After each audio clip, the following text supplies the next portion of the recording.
ये खबर चौंकाने वाली है क्रिकेट जगत में। इससे बड़ी खबर आज तक नहीं देखी गई है। वो ये कि बीसीसीआई, जिसे विश्व की सबसे अमीर क्रिकेट बॉडी मानी जाती है भी, उसे भारत में आरटीआई के दायरे से बाहर रखा गया है। यानी अगर आपको बीसीसीआई से कोई किसी सवाल का जवाब चाहिए जो कि उनके लिए थोड़ा सा अनकंफर्टेबल हो सकता है, तो उस जवाब के हकदार आप नहीं है, क्योंकि बीसीसीआई कोई सरकार द्वारा निर्मित या भारत के संविधान द्वारा संपादित कोई बॉडी नहीं है, उसके द्वारा बनाई गई कोई बॉडी नहीं है। मेरे साथ हैं माय खेल के एडिटर अविनाश शर्मा। अविनाश, सबसे पहले मैं आपसे जानना चाहूंगा, आरटीआई के एम्बिट से बाहर रखने के पीछे, बीसीसीआई को बाहर रखने के पीछे क्या कारण हो सकता है? इससे क्या लाभ मिलता है बीसीसीआई को? और दूसरा, इसका दूरगामी प्रभाव क्या होगा?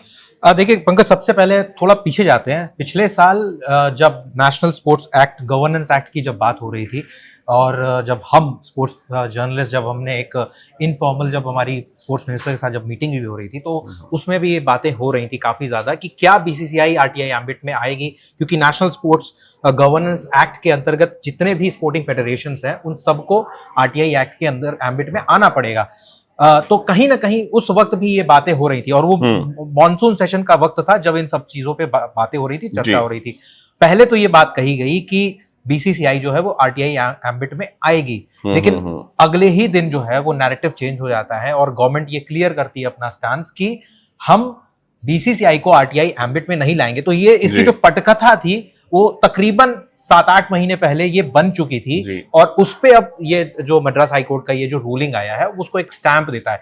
दूरगामी परिणाम की जो बात करते हैं, देखिए कहीं ना कहीं बीसीसीआई की जो बीसीसीआई ने अपने शुरुआत से ये बोला है कि we are acting as a trust. हम कोई गवर्नमेंट द्वारा संचालित कोई संस्था नहीं है, और यहाँ पे सैलरी नहीं मिलती है बीसीसीआई प्रेसिडेंट को या ऑफिस बेरर्स को सरकार की तरफ से। तो इस वजह से हम आरटीआई एक्ट में नहीं आना चाहते हैं। और जो बात है, बीसीसीआई ये मेंटेन करती है कि अगर आप ट्रांसपेरेंसी की बात करते हो तो ज्यादातर चीजें जो है वो हम पब्लिक डोमेन में वेबसाइट के जरिए लेकर के आते रहते हैं, और इस वजह से हमें शायद आरटीआई में आने की कोई जरूरत नहीं है, क्योंकि as far as transparency is concern in Indian politics and Indian constitutional system, we are as transparent as any other sporting federation. ठीक है, इसका मतलब मान लीजिए अगर मैं सोनी टीवी हूं और जियो या स्टार, अगर वो बीसीसीआई से किसी मैच के प्रसारण के अधिकार मांगता है, और जिस अमाउंट पर हमने बिड किया है और उसकी क्लैरिटी अगर हमें लेनी है कि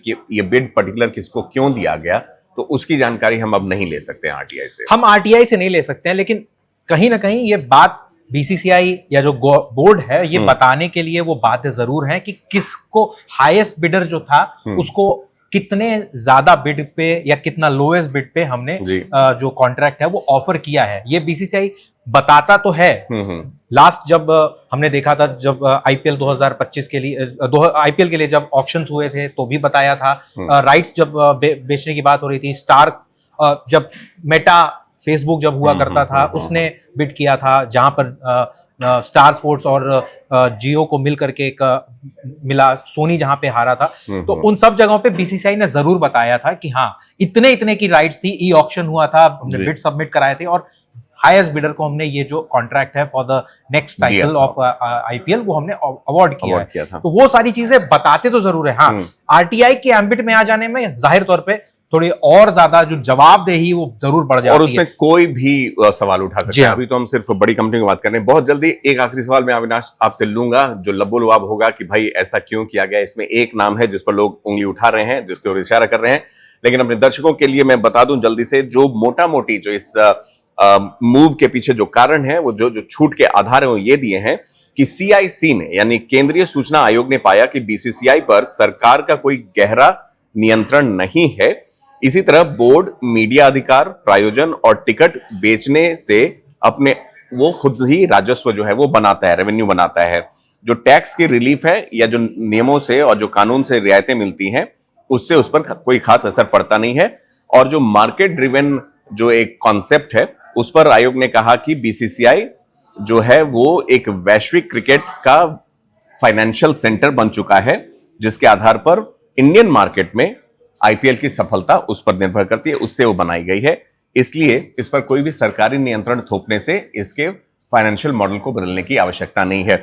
यहाँ एक नाम है जय शाह जी, उसको लेकर भी जो रिएक्शंस आ रहे हैं उसमें ऐसा माना जा रहा है कि भाई क्या उन्हें भी एक कार्ट ब्लांच देने के लिए या उनके द्वारा संचालित एक बॉडी को कार्ट ब्लांच देने के लिए ऐसा तो नहीं किया गया। देखिए समझना होगा कि जय शाह जो है अब उनका बीसीसीआई में कोई लेना देना नहीं है, वो आईसीसी के प्रेसिडेंट है। तो ये कहना कि देखिए जाहिर तौर पर क्योंकि वो हाईली पॉलिटिकली कनेक्टेड इंसान है, कहीं ना कहीं उनका इन्फ्लुएंस जरूर आता होगा। और बीइंग आईसीसी प्रेसिडेंट, और एक अगर आप जैसे बात करें एक ब्रॉडर अम्ब्रेला की अगर हम बात करें तो बीसीसीआई एंड आईसीसी, जैसे अगर आप राइवल बोर्ड्स की बात करें या पाकिस्तान की बात करें तो पाकिस्तान तो कहता है कि ICC is just a mayor extension of BCCI, क्योंकि दे डोंट थिंक कि बीसीसीआई की वजह से उनको इतना पैसा नहीं मिलता। ये रेवेन्यू मॉडल शेयर की जो बात होती है बहुत ज्यादा उस पर चर्चाएं अभी चल रही हैं। इनफैक्ट अभी Pakistan has demanded that they should be also getting the higher share of the bigger share of the pie from the revenue that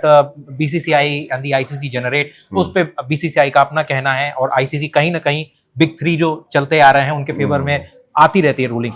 but having said that, Jay Shah का इंपैक्ट यहां पर इतना ज्यादा नहीं देखा जा सकता है, लेकिन इसके बाकी की चीजें जो हमने बात की, अगर हम करंट सिचुएशन में बात करें पंकज, तो लेट्स बी वेरी फ्रैंक, जितने भी गवर्नमेंट ऑर्गेनाइज्ड या गवर्नमेंट रन जितने भी फेडरेशंस हैं इंडिया में, आप किसी भी बोर्ड को उठा करके देख लें, सारे के सारे फेडरेशन जो है वो they are under the dark और वो मकी वाटर्स में अभी भी ट्रेड कर रहे हैं। While BCCI is the only entity जो एक बोर्ड एज अ बोर्ड एक स्पोर्ट्स को रन कर रहा है, which has been profitable and which has been giving a lot of revenue to the country in various forms। तो कहीं ना कहीं एक लीवे, अगर आप बात करें, जो लीवे की अगर हम बात करें तो बीसीसीआई को इस बात का लीवे जरूर मिलता है कि while other federations they are not as profitable और इन फाइटिंग उनकी इतनी ज्यादा है, BCCI seems to have done a very good job at running things around in cricket specifically and not just in Indian in fact at the international level as well। बिल्कुल। देखिए cricket bodies को लेकर जो कि richest bodies मानी जाती है, जिन देशों में क्रिकेट का सिक्का चलता है जैसे Bharat, Pakistan, Australia, England, New Zealand, कुछ हद तक साउथ अफ्रीका, यहां पर इन बॉडीज को अक्सर बहुत सारी चीजों से इम्यून रखा जाता है। क्रिकेट साउथ अफ्रीका मैं उदाहरण देना चाहूंगा, यहां पर उन पर भी जब रेशियल डिस्क्रिमिनेशन का आरोप लगाया जाता था कि क्रिकेट में क्यों श्वेत खिलाड़ियों को ज्यादा मौका दिया जा रहा है, तो उन्होंने भी एक बदलाव लाया अपने आप में और वो भी कानूनी प्रक्रिया के तहत ही हुई थी, लेकिन उसमें उन्हें दोषारोपण उन पर नहीं किया गया था। वो एक ट्रांजिशन की बात की गई थी जिसको उन्होंने किया था। तो सरकार की तरफ से इस तरह की रियायतें मिलती तो जरूर है, लेकिन बीसीसीआई जो कि ऑब्वियसली सबसे रिचेस्ट बॉडी तो है ही, और साथ ही साथ भारत में क्रिकेट जिस तरह से खेला जाता है, समझा जाता है, माना जाता है, उसके प्रारूप को तैयार करने में भी कि मैचेस कहाँ होंगे, कौन से जगह होंगे, किन स्टेडियम में होंगे, कहाँ नहीं होंगे, इन सब का भी फैसला वो लेती हैं। उस पर अगर कोई सवाल उठाना चाहता आम आदमी, तो 2005 में आए RTI, right to information act को, उसमें उसके दायरे से बीसीसीआई को बाहर कर दिया गया। यानी हम और आप अब बीसीसीआई के मूवमेंट्स के बारे में सवाल नहीं उठा सकते हैं। Subscribe to One India and never miss an update. Download the One India app now.